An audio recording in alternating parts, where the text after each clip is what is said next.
Bienvenidos a Somos Pueblo TV y RNN Canal 27. Esta es la segunda entrega del foro sobre la despenalización del consumo de drogas. El día de hoy vamos a compartir con varias personas. Mi nombre es Eduardo Daniel Sánchez Tolentino, de parte de Somos Pueblo. Soy psicólogo clínico y adicto en recuperación. Cada uno nos vamos a presentar y vamos a tener un conversatorio bien agradable, sin tabúes, sobre un tema que afecta a la sociedad dominicana. Bienvenidos. Gracias. Luis Otengualde, consejero en adicción, terapeuta familiar, psicólogo clínico. Anoy Vargas, director ejecutivo de la Fundación Volver, psicólogo clínico. Y nada, aquí presente para aportar en este tema tan importante. Gracias. Doctor José Rafael Lomba Gómez, en representación de Refugio Mi Querencia y adicto en recuperación. Qué bien. Muchas gracias por su presencia. Nos interesa conocer su punto de vista con el tema de la despenalización del consumo de drogas, ya que nosotros como sociedad civil entendemos que es un mal que aqueja a toda la familia dominicana, ya que la adicción, aunque sea un tabú, es una realidad que si no toda, casi toda la familia la sufren y es un tema de salud mental y de salud. No creemos que se debe criminalizar el adicto. Y que aquí debe haber un cambio en la ley para que un muchacho, porque quizás tuvo un día experimentando con marihuana, como es algo normal, quiera o no se quiera decir, como está el tema del tabú, por eso tenga que llegar a la prisión, conocer el mundo de la delincuencia y luego quizás sí terminar consumiendo otro tipo de sustancia y pierde su juventud, su vida, debido a que no hay una visión de que el tema es de salud y se criminaliza al adicto. Y en continuidad a ese planteamiento que tú haces, yo te diría, pondría un caso aquí de un juez al que le rompieron el cristal de su vehículo y le hurtaron la computadora, el maletín, y le dice a alguien, eso fue fulano de tal, un adicto del barrio. Y luego le llevan al estrado a una persona que lo agarraron con un plástico untado de heroína. La ley 5088 te dice a ti que cualquier porción de la sustancia heroína categoriza al individuo, o se puede ser categorizado de traficante con pena hasta de 10 años. Entonces usted se puede imaginar una persona que su realidad patológica relacionada con las adicciones es estar metido en los puntos, en callejones, durmiendo en una casa en construcción, durmiendo en un auto abandonado. Una persona desposeída hasta de la dignidad humana, porque la sociedad te estigmatiza y te margina. Y que venga ese juez y le diga, usted tiene 10 años. Es decir, la ley 5088 da esa potestad. Y por eso es que hace un tiempo hemos estado trabajando arduamente para que hayan cambios en este sentido, porque yo personalmente, que tengo una experiencia de 24 años trabajando con esta población, tengo unos dilemas y tengo una historia y un conocimiento de personas que la han pasado tan mal como resultado de haberle agarrado, por ejemplo, con droga que es de su consumo y producto de su enfermedad. Y claro, y ahí es importante entender que la adicción es una enfermedad. Como enfermedad, el adicto hay que tratarlo como paciente, no como un criminal.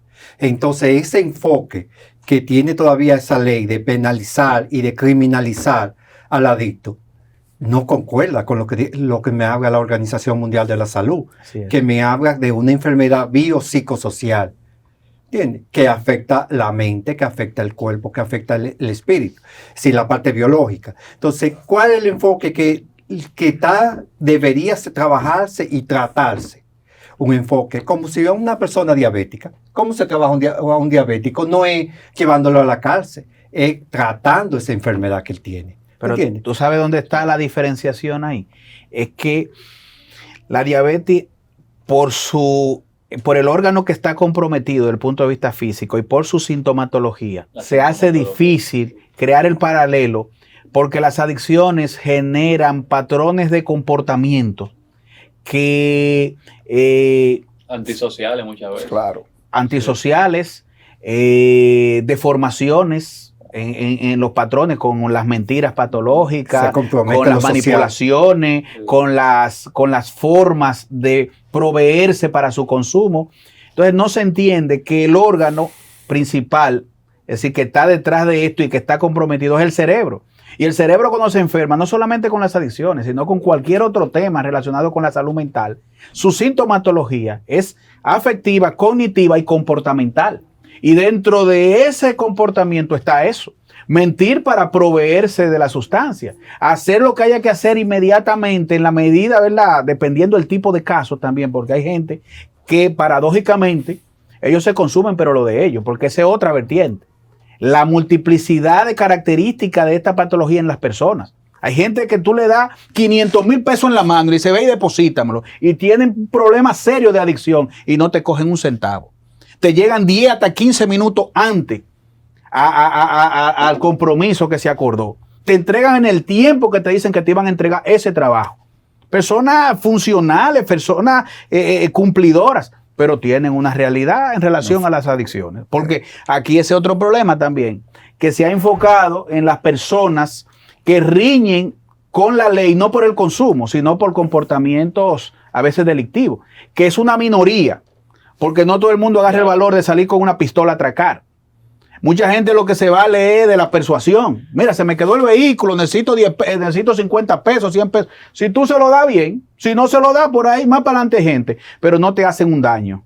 Sin embargo, aquí la sociedad se ha enfocado y la prensa, por no manejar la claridad de este tema, se ha enfocado en que un individuo que es pedófilo, aparte de eso es alcohólico, abusa sexualmente de un infante y dicen que fue por la droga. Eso no fue por la droga. Hay muchísima gente que consumen droga y jamás se atreverían a algo así. Y otros que no consumen, es más, ni café, y lo hacen. Entonces, tenemos que aclarar bien estas cosas, porque esta población está pagando con algo que no es de ella.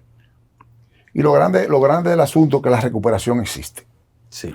O sea, esa persona que puede estar pidiendo en la calle, que está estropajosa, que tiene problemas en comunicarse, que la familia no lo quiere. Si se trata, eso es lo grande del asunto, porque yo lo veo a diario en personas que se han recuperado de la enfermedad. Yo lo veo siendo personas responsables y productivas de la sociedad. O sea que la recuperación existe, pero no se aplica. Tiene que o sea, el derecho a la salud es igual al derecho a un adicto, al derecho de recuperarse, pero no puede porque hay un estigma, hay un señalamiento social y hay una ley que lo destruye totalmente como un ser humano. Y no se informa, no hay un sistema de información a dónde tiene que ir, ni hay un centro donde ir y ese individuo poder volver a reinsertarlo en la sociedad. Ahora, en una cárcel lo van a hacer. Ni política de estados, el LOMBA tampoco. Porque eso es lo que da la estigmatización. Realmente, políticas públicas erráticas que violan el derecho a la salud. Por ejemplo, nosotros tenemos dentro del sistema de salud de nuestro país, lamentablemente, a nivel de lo que es salud mental en sentido general, es muy deficiente. Y cuando entramos en el tema de las adicciones como tema de salud mental, la estigmatización es tan fuerte que da como resultado, óyeme bien, que la seguridad social no te dé ninguna cobertura para este problema. Creo que ante la propuesta que presentó el actual presidente Luis, hay un compromiso de hacer que la seguridad social tenga cobertura para las adicciones. Claro. Hay un planteamiento de ese tipo y lo estamos exigiendo desde hace un tiempo porque no es posible darle respuesta a este problema de la manera en como lo hemos estado haciendo. Por ejemplo, a nivel de salud pública, tenemos un centro ambulatorio que trabaja hasta la 1 de la tarde. Un buen trabajo, Sí. pero que eso es primer nivel de atención, básicamente. Uh-huh. El segundo nivel de atención y tercer nivel de atención, que implica desintoxicación, proceso de deshabituación y todo eso, nosotros tenemos un déficit muy grande. Entonces, la mayoría de las comunidades terapéuticas que existen tienen unos baches en los procedimientos médicos, en los procedimientos científicos basados en evidencia, donde incorpora a los profesionales de la salud mental al sistema. Entonces hay un problema ahí y eso básicamente hay que reestructurarlo. Y como parte de ese compromiso, nosotros entendemos que en una gestión como esta, que ya se comprometió de antemano a darle solución a este problema, nosotros estamos a la expectativa, estamos esperando, porque no es posible que por lo menos la desintoxicación y por lo menos 1 mes o 3 meses de deshabituación no haya un respaldo dentro de la seguridad social, porque esto es un problema de salud. Y la ley 5088, lamentablemente y contradictoriamente, te lo presenta, pero la hora del trato es punitivo, no de salud. Claro. Claro. Así. Y yo entiendo que no un asunto tan complicado, con relación a la despenalización. O sea, un adicto que lo agarran con sustancia, va a donde el juez de instrucción, pero ya el juez de instrucción con una ley en su mano, diciéndole dónde tiene que enviarlo. Vamos a enviarlo a una comisión, que la comisión decida dónde enviarlo, que ahí es que entran ustedes. ¿Cómo estaría formada esa comisión? Se ha propuesto. Se ha propuesto. De hecho, existe, pero en papel. Porque existe el procedimiento para evaluar a una persona y diagnosticarla con un trastorno por abuso de sustancia y dirigirla hacia un centro de salud. En la antigüedad, yo no sé ahora, y esperamos que eso cambie, pero en la antigüedad eso tenía una selectividad considerando la clase social.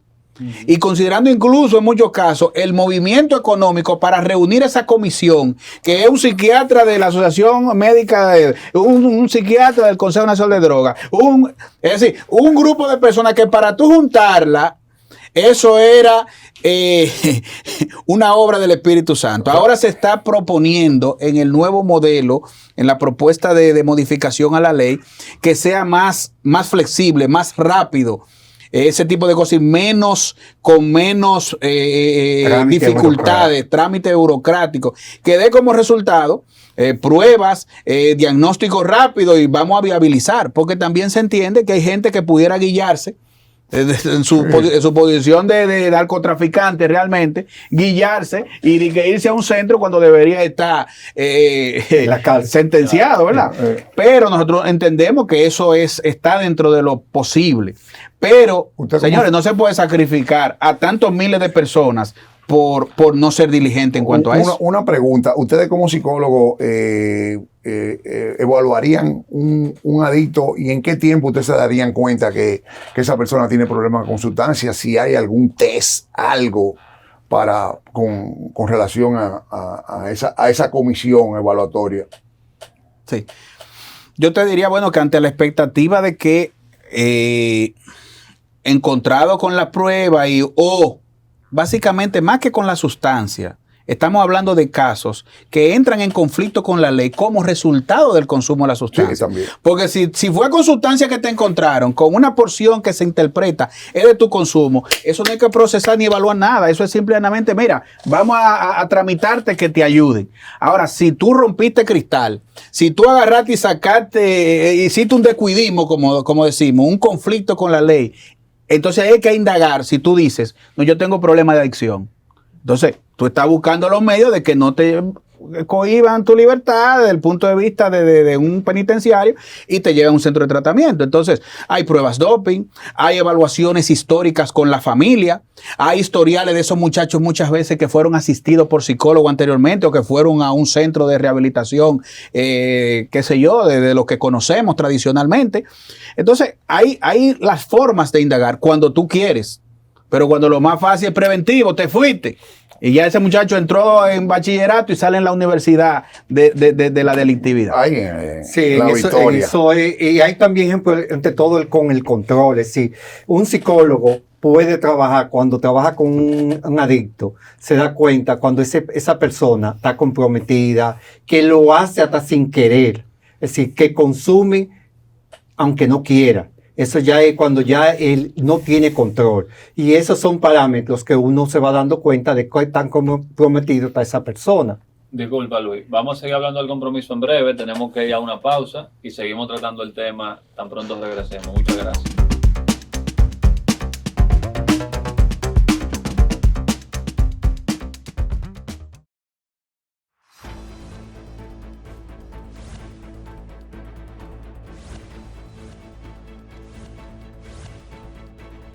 Red Nacional de Noticias, Canal 27, Alta Definición.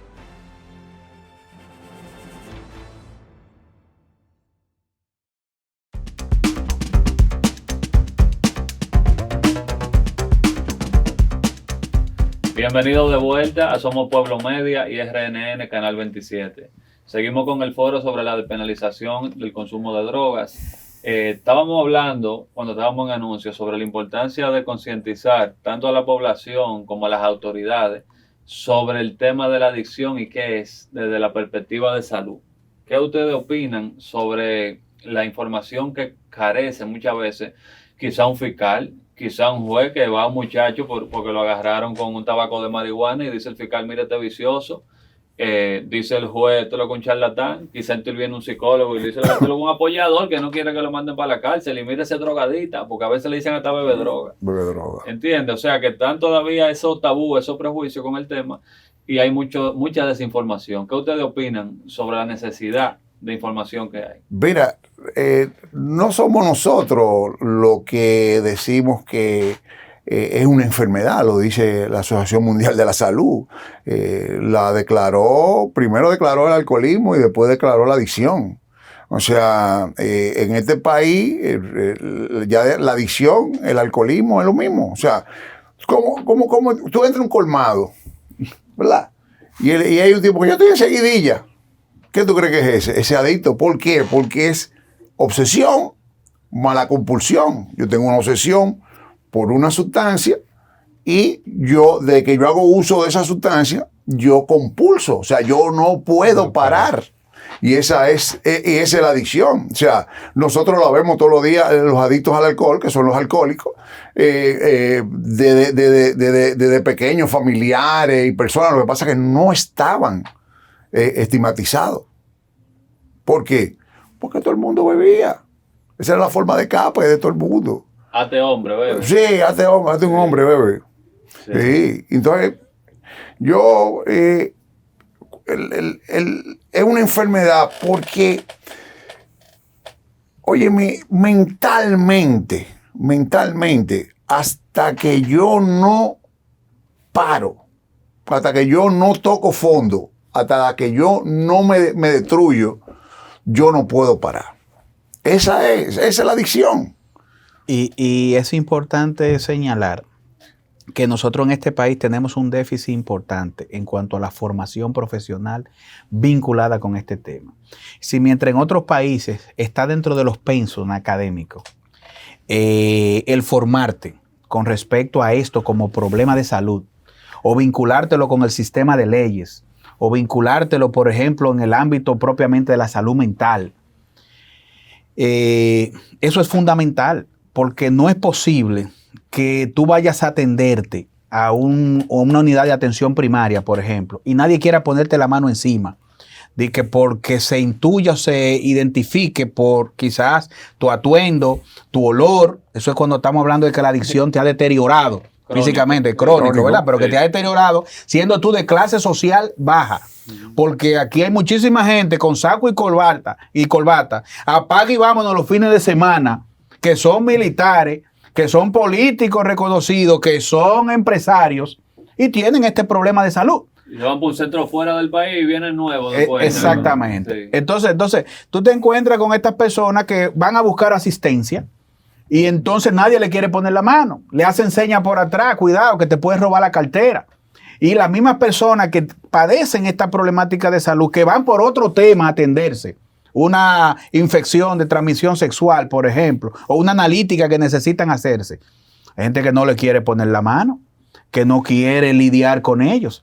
Nosotros tuvimos en el 2012-2013 ganando una propuesta al CDC de Estados Unidos y la trabajamos con otra institución y nosotros desarrollamos un plan de trabajo para concientizar a los proveedores de salud en relación a lo que es el tema de las adicciones.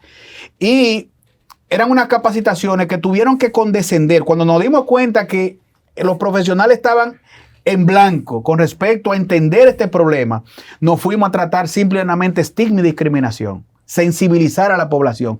Ahí se fue todo el tiempo, todo el recurso económico y todo nuestro esfuerzo de trabajo, porque no se le podía enseñar de que proceso de desintoxicación, no se le podía enseñar de que tratamiento, no, desestigmatizar. Esa fue la labor y creo que hicimos un buen trabajo. De ahí surgió la iniciativa del CAI para esa fecha, porque trabajamos en el Moscoso Puello, formamos allá en el Cabral Ibá, en el Jaime Mota, en la Altagracia, allá en Higüey. Y fue un trabajo maravilloso, pero al mismo tiempo nos dio la pena de que pudimos avanzar más, pero tuvimos que irnos a lo básico, que se entienda que esto es un problema de salud y que la persona que tiene este problema de salud necesita o amerita una asistencia digna y que esto no tiene nada que ver con delincuencia, ni con charlatanería, ni con sinvergüencería, como tú decías, sino con una realidad donde el cerebro está comprometido y genera como síntoma esas obsesiones, esas compulsiones, y tiene factores de predisposición genética, que muchas veces quienes la padecen ni siquiera se le enseñó o se le modeló la adicción, porque nos encontramos con realidades de personas que desde temprano empezaron a manifestar obsesión y compulsión. El abuelo lo hacía siendo recolector con el dinero, el otro lo hacía de otra manera con la comida. Y después cuando me salió el muchacho con problemas a sustancia, ¿y de dónde este maldito muchacho sacó esto? Si su familia de trabajo. Pero ahí tuve una persona con problemas, con obesidad mórbida. Ahí tuve uno que tiene millones en dólares y no se gasta ni para unos zapatos, que no se entiende que es una patología, el juego. Que por cierto, hoy es el Día Mundial de la Ludopatía. Es decir, que está muy en auge ese tipo de adicción. Y como decían ustedes, la adicción es una enfermedad. Y es una enfermedad, como decía Lomba, también primaria porque no proviene de otra enfermedad. Progresiva por la tolerancia. Si el que te vaya siendo tolerante, el que vaya teniendo que necesitar más, hace ese componente. Y crónica, porque cada vez va comprometiéndote en lo laboral, en lo educativo, en lo familiar, en lo personal. Y mortal, porque ahí es que llega, si no hay un tratamiento. Y tiene un componente, como decía también Hanoi, genético, ambiental. Si yo solamente por yo estar viviendo en un barrio donde haya puntos, ya yo tengo una predisposición más alta si yo vivo en otro sitio, a yo poder consumir. Y al llegar en el uso, abuso y dependencia, que esa es la cronología que hace el tipo de esta enfermedad de la adicción. Entonces, es importante que se quite ese concepto de vicioso, que todavía hasta en esfera profesional se usa.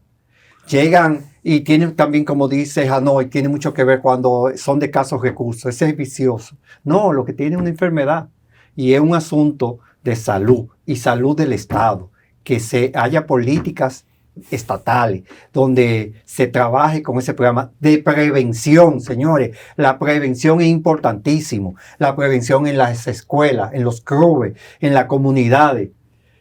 Eso es sumamente importante. Pero mire el poder de la estigmatización, que hace que una familia que vea claramente el problema de salud, de adicción en otro miembro, posterga el buscar la asistencia, porque nadie quiere entrar por una puerta de una institución donde al tú entrar estás evidenciando a la mente del que no sabe de esto, estás evidenciando que estás entrando con un delincuente, que es el hijo tuyo, que es tu esposo, que quien sea tu esposa, en que yo fallé como padre. Entonces viene la culpa, el miedo y la vergüenza. Esos son tres sentimientos ligados a esto, que por evasión de esos sentimientos que no tienen razón de ser. ¿Por qué? Porque esto es un problema de salud que lo puede desarrollar cualquiera. Por ejemplo, una gente comienza a consumir para ser adaptativo. Yo soy bartender, trabajo en Bávaro, necesito de madrugada estar despierto para atender bien al cliente. O soy camionero y no me quiero volcar por ahí porque ando metido en una patana buscándome la comida de los muchachos. Y un tipo viene y me dice, un amigo, dice, date esa raya. Eso Y me te va duele a esa mantener raya y se me despierto. ponen esos ojos como dos faroles. Y amanece trabajando ¿Eh? tranquilo. Y simpático. Y entonces viene la propina. Coño, pero que está bien esto. Sí. Sin embargo, no me doy cuenta que mi cerebro se va enfermando. Y cuando me doy cuenta que es un problema y quiero parar, entonces no puedo. No puede. Entonces ahí ya se dio el cuadro de la adicción, está la alteración de la bioquímica de tu cerebro, están las habituaciones que se han dado, persona, lugar y circunstancias, y tú quieres dejarlo y no puedes. Entonces, es un delincuente esa persona. Es una persona que se ha enfermado. Yo me voy más lejos. Me voy más lejos con el conocimiento de profesionales médicos. O sea, hay un paciente que se rompe una pierna y tiene un dolor grandísimo en la pierna, ¿verdad? Y le ponen opiáceo. Ya tú sabes, o sea, tiene 2 semanas consumiendo opiáceo. Cuando trata de parar, no puede porque ya está cogido con la enfermedad. Eso es una cosa así. Y mira, yo me voy más lejos con lo. Mira, hay un paciente que va a un psiquiatra un día con una raya de cocaína, va acelerado. Y a la otra semana se dio unos opiáceos y va con un down, ¿verdad? Entonces lo diagnostican bipolar.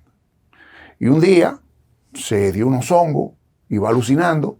¿Y cómo lo diagnostican? Psicótico, está psicótico. Exacto. Está ¿Y qué es lo que psicótico. tiene ese tipo? Un problema de adicción que se lo está llevando el diablo. Sí. ¿Me entiendes? Entonces, hay un desconocimiento hasta en los mismos, en las mismas personas que deberían estar aportando ¿no? Ellos quieren sanar a un adicto cambiando. No, mira, vamos a darte esta pastillita para que. Y es lo mismo. O sea, el bartender, el pusher en una esquina y el psiquiatra, para mí es lo mismo. Porque me van a sacar de mi realidad, ¿me entiendes? Entonces, esta es la enfermedad. Es una enfermedad que es con lo que yo haga contacto, con alcohol, con droga, con sexo, con lo que sea. O sea, el consumo de sustancias es un síntoma de mi enfermedad. Es una enfermedad que va más grande que eso, ¿me entiendes? Entonces, óyeme, los seres humanos tienen, que padecen esta enfermedad, que yo no se la deseo ni a mi peor enemigo, tienen el derecho de conocer y de saber y de decidir, mira, yo quiero entrar en un programa. O el juez puede decirle, mira, el muchacho está enfermo, está en negación, está en locura, oye, vamos a mandarlo para un centro, ¿me entiendes? Lo agarraron con una dosis personal.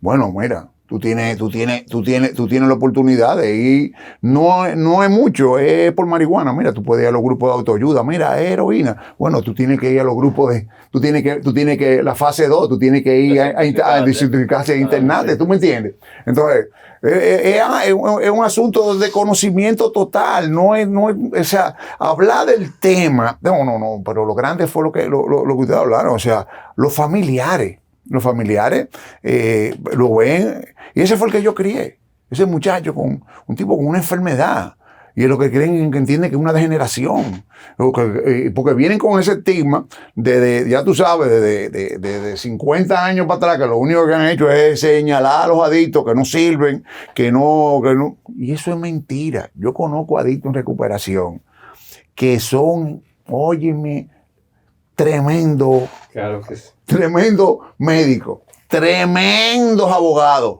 tremendo psicólogo, tremendo deportista. Tienen personas que han tenido el derecho de recuperarse. Ahora, si siguen en el consumo, ¿qué es lo que tú vas a sacar de ese individuo? Pero un mira, trapo. sí, pero mira. Otra población que ha ido creciendo. La pastilla. Ante todo el sector femenino, personas mayores, que comienzan con un estado de tristeza y comienzan a ser medicadas con benzodiazepina, y tú lo ves, y tienen una adicción y no lo aceptan.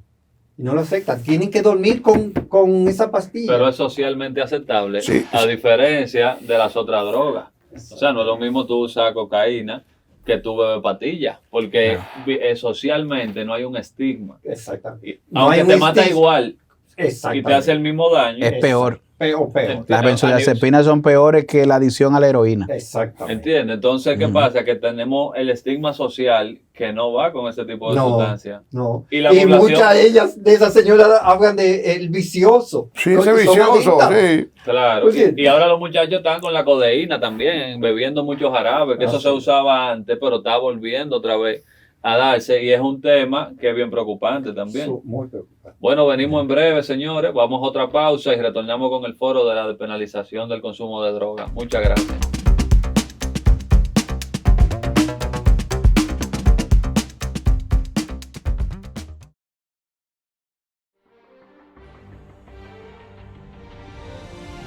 Red Nacional de Noticias, las 24 horas del día, los 7 días de la semana.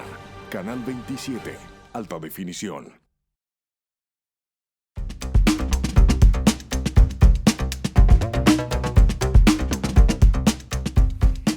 Bienvenido de vuelta, somos Pueblo Media, RNN Canal 27, al foro sobre la despenalización del consumo de drogas.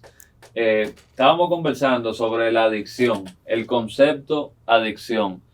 Y yo quiero poner algunos ejemplos cotidianos que quizás nosotros vemos en el día a día y algunos entendemos que es adicción, pero otros no entendemos.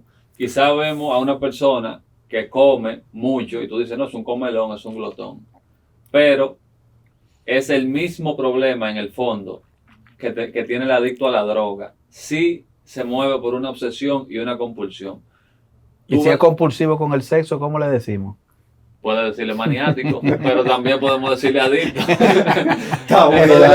Claro. Si uno es comelón, hay que ver. Oye, si yo digo, no sirve en el programa. No, tranquilo. Vamos a hablarlo después de que se acabe. Pero lo que quiero decir, tenemos personas que son compulsivos con el sexo, compulsivos con el trabajo, compulsivos con la compra, compulsivos con la comida, compulsivos con el juego, ludópata.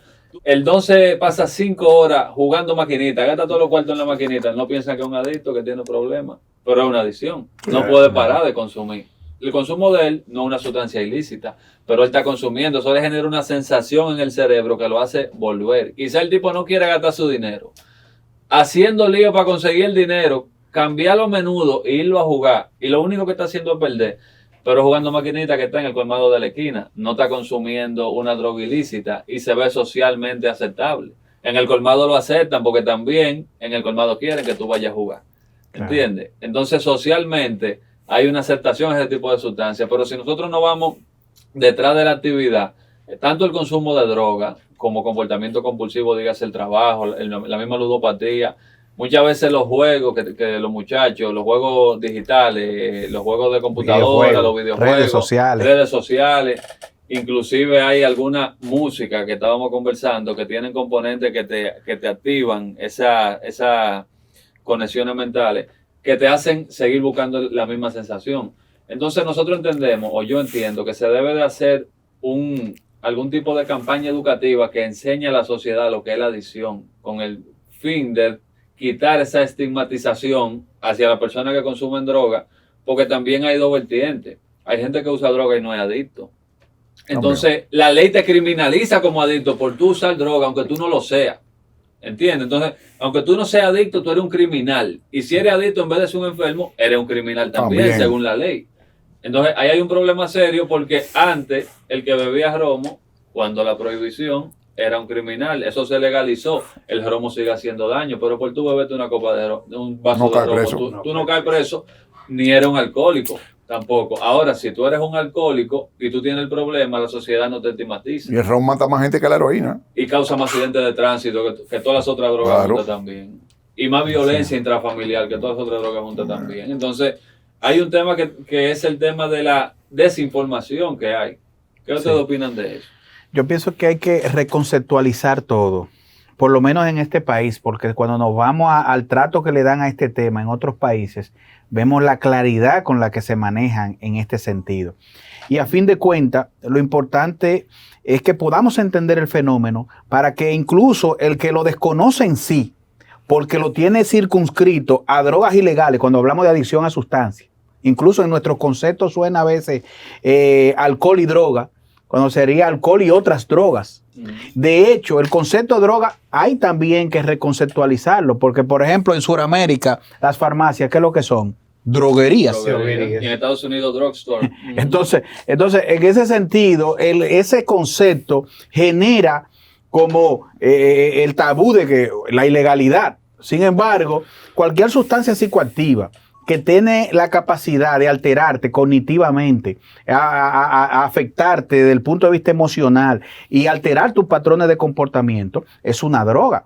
Y en esa lista hay muchísimas advertidas y no advertidas. Y una de las razones por la que se cuestiona la famosa guerra contra las drogas y el empuje hacia la parte, vamos a decirlo así, prohibicionista, una de las críticas que se le hace es que el posmoderno está en su auge del sentimiento y en lo que recibe como información para dirigirlo hacia el comportamiento adictivo.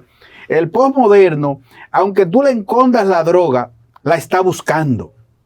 Incluso recuerdo que en el análisis que se hizo de la ONU en el 2015, se resaltó que aproximadamente unas 385 modalidades de drogas o sustancias psicoactivas viajaron por la red oscura, comprándola por internet, comprándola y llegándole a la gente. Es decir, que poner los esfuerzos sobre cosas que se te hace cada vez más difícil contenerla, pararla, por la accesibilidad, por la facilidad, porque te abren una patente de un desintoxicante, de una cuestión, de una hierbas aromáticas, y tú lo que estás comprando es droga sintética, incluso ahora que ni la detectan a veces los doping.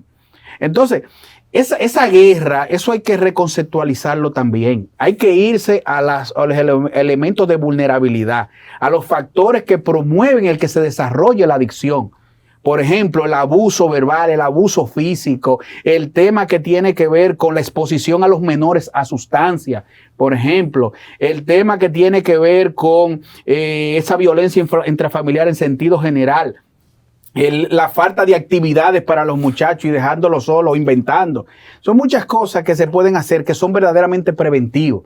Incluso más que la misma idea de prohibición, porque ahora mismo la población ante el no, es decir, se siente promovida al sí, al desafío a la autoridad. Entonces, ese tema hay que, de verdad que hay que reconceptualizarlo, porque en la manera en que lo estamos llevando es realmente erróneo. Estamos de acuerdo.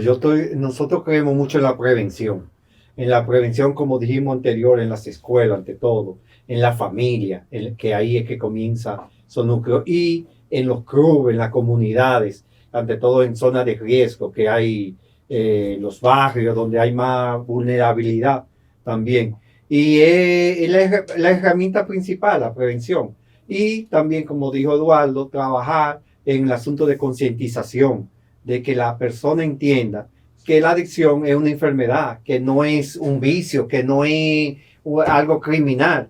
Y en ese sentido, en la educación, que debemos trabajar en todas las esferas, porque en este país hace mucha falta. Y un poco pienso romper con esa modalidad errática en cuanto a por no darle atención a la prevención, tanto desde el punto de vista de prevenir que a temprana edad las personas inicien, porque ese sería el punto clave, porque es difícil tú evitar el contacto de las personas con la sustancia en el desarrollo de su vida, porque desde que ya se beben un trago de alcohol, ya entraron en contacto con la droga. Entonces, la prevención en ese sentido tiene que focalizarse y también facilitar la atención. ¿Por qué? Porque, señores, no es posible que nosotros, por no crear unas políticas públicas favorables para la atención, estemos teniendo gente llevándose a cabo con ellos procesos judiciales en daño a la propiedad privada, en problemas que se generan por la violencia intrafamiliar, en temas que tienen que ver con improductividad por ausentismo laboral, por ejemplo. Y si te vamos metiéndole cifra a esto, por temas de salud y muchas cosas, tú ves que hay un dinero que se está gastando abismal cuando tú pudieras resolver eso con un sistema de atención rápido, eficiente, contratando proveedores de salud que se entiendan en la materia. comprometiendo a las grandes empresas como parte de su responsabilidad social. Las grandes empresas, estamos hablando de la licorera, de las tabacaleras, de las bancas de apuestas, que tantos niños están ahí con esas maquinitas, comprometiéndola mediante impuestos para que se fortalezcan los programas de asistencia, porque lo hacen en Estados Unidos. Claro. Los casinos tienen unas partidas que son para la gente que se enferma por el problema del juego compulsivo. Entonces, darle esa visión. ¿Por qué? Porque a fin de cuentas, en el caso del alcohol, la idea que se vende es que el exceso de consumo de alcohol es perjudicial a la salud. Y cuando tú te vas a la realidad práctica entre mucha gente que consume alcohol y no desarrolla adicción y otros que sí la desarrollan, te da a ti entender que no es tanto el tema de la sustancia ni de la persona. Entonces, ok, vamos a compartir la responsabilidad. Hay gente que se enferma por lo que tú vendes. Entonces vamos a resolver y vamos a ayudar para que el fenómeno se resuelva. La lotería, por ejemplo, está funcionando, hay muchísima gente con adicción a juego, al tema de lotería. Bueno, pues contribuya para tratamiento a la gente con problemas de ludopatía. Claro. Entonces, no hay cuarto, hay que buscarlo sobre la base de una responsabilidad social compartida. Ese es el concepto claro. Pero vuelvo a repetirte, hay que replantear las cosas, verla como es. No podemos tener aquí una realidad que no tenemos línea basal, estadística, para tú presentar proyectos ni propuestas de nada, porque aquí esto es un problema que no tiene rostro, anda oculto, tú no tienes los números para saber cómo por dónde anda el problema. ¿Y por qué? Porque quien lo tiene no quiere dar la cara, porque eso es despido seguro, eso es estigmatización, pero la gente que va a sedimar por un problema del corazón o al pie diabético no tiene problema con eso. Ni su familia para llevarlo rápido, ni tampoco para respaldarlo en los procesos de recuperación. ¿Y qué es lo que está pasando? Estigmatización, señores. Yo creo que es fundamental y es el tiempo de ponerle rostro a esta enfermedad y de pelear por los derechos que tienen las personas con estos padecimientos. Porque es increíble. Tantas familias, señores, recibiendo el estrago de un pariente con este problema de salud y están en el dilema de llevarlo a un tratamiento donde lo primero que tú vas a perder es la confidencialidad. Porque tú vas para la calle a vender productos con un sticker ahí o un sello con el nombre de esa institución, que no debe de ser. Yo puedo decir, bueno, tengo un problema de adicción, y expresarlo públicamente, pero usted tiene un derecho de confidencialidad, no se le puede violar. Anonimato. Entonces, ¿qué pasa? Es cómodo para un padre decirle, vi a tu hijo en la esquina vendiendo funda. No, señores, eso no es necesario. En un país que respete los derechos del ciudadano y que se abra a darle oportunidad y facilidad del beneficio de la salud a sus ciudadanos, eso no es necesario. Y todavía aquí seguimos con eso. Y entonces, los que dan un servicio multidisciplinario y en un orden correcto basado en evidencia, que tienen entonces que establecer cuotas de pago, las personas con menos recursos no pueden accesar a esos tratamientos. ¿Y por qué? Porque la seguridad social no cumple su rol ni es garante en el estado de la salud de las personas. Eso tiene que cambiar y por eso yo los felicito a ustedes que están haciendo este trabajo, que es tan importante. Muchas gracias. Nosotros estamos comprometidos como sociedad civil a que se escuche este tema, a ser la voz de las personas que no la tienen, porque no puede ser que una dolencia que es algo común, o sea, la juventud dominicana, ¿hay alguna estadística, ustedes que manejan más números que yo, de cuántos jóvenes, de 50 jóvenes, cuántos se rozan con droga? Aquí se creó lo que se llamaba o que se llama un observatorio, que no observa a nadie. Porque hasta ahora yo no veo, exacto, es un gasto y es una operatividad que no se sabe hacia dónde se dirige, porque aquí a esta fecha deberíamos saber cómo está la problemática en los adolescentes, en los jóvenes, sabemos anualmente cómo se desarrolla el problema para poderlo enfrentar. Claro. Lo que tú no sabes cómo está funcionando, cómo tú vas a crear las estrategias del lugar. Pero es que no hay un interés en eso. Ok, entonces aún peor. Le hacemos un llamado entonces a las autoridades a que empiecen a trabajar con ese tema, porque lo que sí se hace es meter preso a alguien que no es un criminal porque está consumiendo algo que usted dirá le hace daño. Sí, está bien, le hace daño, pero es él que se está haciendo daño a él. O sea, el que tiene el problema es él no le está haciendo daño a la sociedad. Y nosotros entendemos que este tipo de foros debe de seguir funcionando. Le agradecemos su participación. Anoy Sánchez, muchas gracias. Luis Otenwalder, José Rafael Lomba, como estamos siempre de costumbre aquí ya casi siempre. Anoy Sánchez está en San Juan, ¿eh? Es Anoy Vargas. Yo soy Eduardo Sánchez y yo cruzo. Eduardo, mira,